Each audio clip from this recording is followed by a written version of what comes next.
Hey everybody, welcome to BrickVault. Today I get to show you guys an amazing custom Lego build of a TIE Striker. Designed from Lightsaber Productions, it fits perfectly within minifigure scale. And before I jump into the details of this Lego build, I would like to say that if you wanted to make this on your own, we do sell the instructions at our web store, www.brickvault.toys. Included with each purchase is the PDF step-by-step building guide, as well as a digital parts list for ordering all the pieces you're going to need online. And buying instructions from us is a great way to help support what we do here at the channel, and it also helps support all of the really talented designers that we work with from all around the world here, like Lightsaber Productions. Now, giving you a quick background of the TIE Striker, it was first seen in Rogue One, and its technical name, or its longer name, is the TIE SK-1 Experimental Air Superiority Fighter. Long story short, this was a TIE fighter model specifically designed to be better at flying and fighting in atmosphere, as in not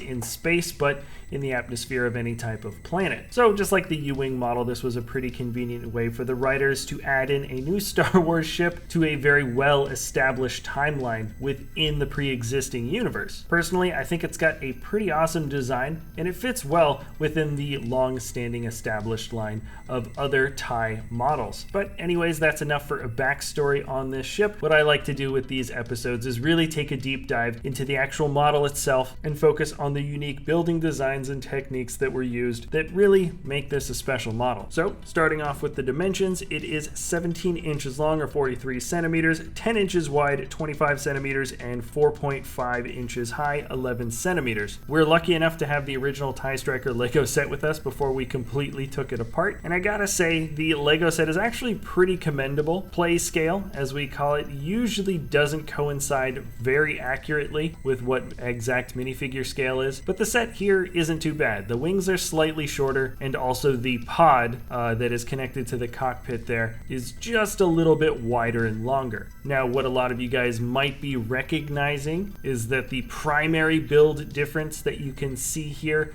is the fact that the wings built on this TIE Striker model have been put together in a way where the bricks have been stacked on top of each other, so the smooth sides of the bricks are present on both the top and bottom of the wings instead of having studs and the bottom of studs showing on the other side of the other wing, which is pretty much how all Lego TIE Fighter sets look, even the UCS model. For those of you that have been watching and following along with a lot of the custom builds that have been coming out within the last, I don't know, year and a half, a lot of you guys might recognize this design similar to Jarek's style for all of his other TIE Fighters, and certainly this was inspired, and it's awesome to actually see that this model fits so well within the realm of the other TIE Fighter models that we've got here. So I suppose now is as good a time as any to show this model off next to as many of the other Star Wars ships that also fit within this scale range. Honestly, we have so many at this point that setting up this shot and walking around the 4,000 square foot studio to grab all of these different models takes like 45 minutes. Anyways, it's always cool to see at the end, so I'm glad to show it off. But yes, all of these custom builds scale perfectly to Lego minifigure size to fit just with a regular minifigure pilot. Now, speaking of pilot, we might as well get into the interactive functions with the model, and let's start off with the opening cockpit. Very similar to the other TIE Fighter models, you can flip the front of the windscreen open, and usually I just like to pull out those quarter round bricks to make it easier to fit a figure inside the cockpit. You can see some nice detailing to make up some internal controls, which I like a lot, and it's just nice to be able to actually fit a minifigure inside of a ship, especially considering we spend so much time wanting it to scale properly with the guys. Now, you might be asking why we don't fit the figure in through the top hatch. Well, that has everything to do with the second interactive function of the model, which is moving the wings up and down. Many ships within the Star Wars universe have the ability to fold open and close or slide S-foils or something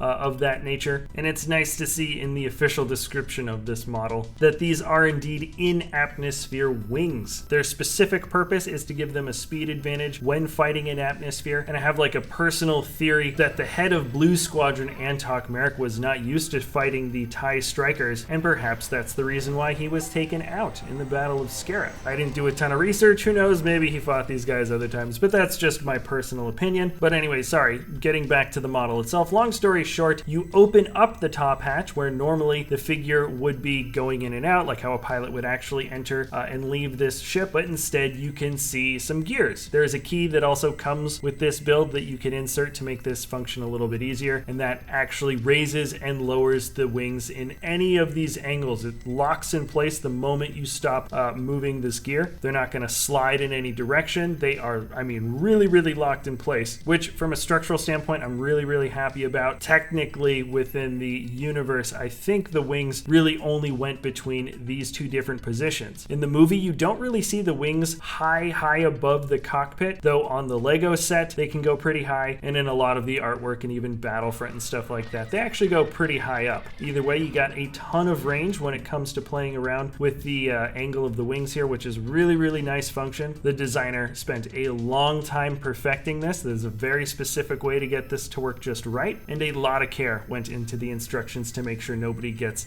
tripped up at this part of the build. Now, technically, maybe that's the last interactive function, but you can take the striker on and off of this special stand made right for it. The build has some sand and other leafy greens on there to mimic the landscape of Scarif, and there's also a little bit of a clamp there where the main body rests at the bottom, which could resemble how these strikers actually did rest when they were sitting at base. It's hard to tell. These little arms help keep the ship in place when you normally lay the striker down on the ground.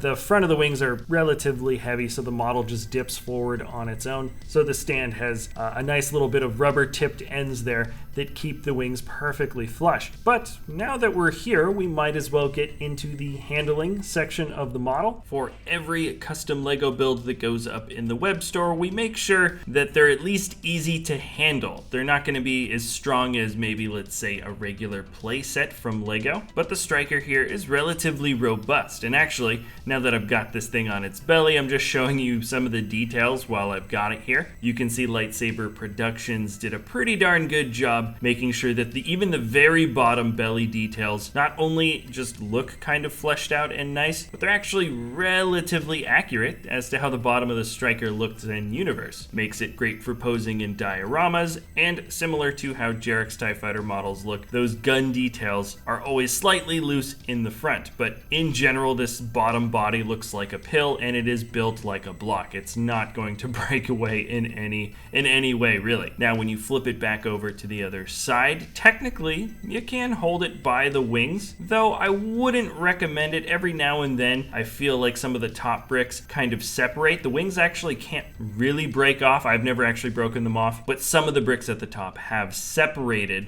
so that's just something I kind of keep track of, and ultimately, we like having our models comfortable to handle. When I was showing you all those different size ones earlier, I had to grab them off of the shelves, and I just wouldn't be willing to take the risk on delicate models by picking them up and moving them around constantly. Also, the wings are pretty darn strong. You can bang them against stuff at least a little bit before they'll start to separate again at the top. And I also like that it rests so comfortably in the stand that you can push the model around by the body and not have to move the stand around. It's not like a delicate connection in any way. So in terms of the overall construction of this model, I couldn't be happier with the way it turned out. It's incredibly robust. The stand matches well thematically with where this ship is seen within universe, and the wing folding function is probably my favorite part of the model. This part for sure shows off, I think, better than any other aspect of the model, just how expert this designer is at building and creating. Not only does the function work well, it doesn't detract at all structurally in terms of how strong the model is, both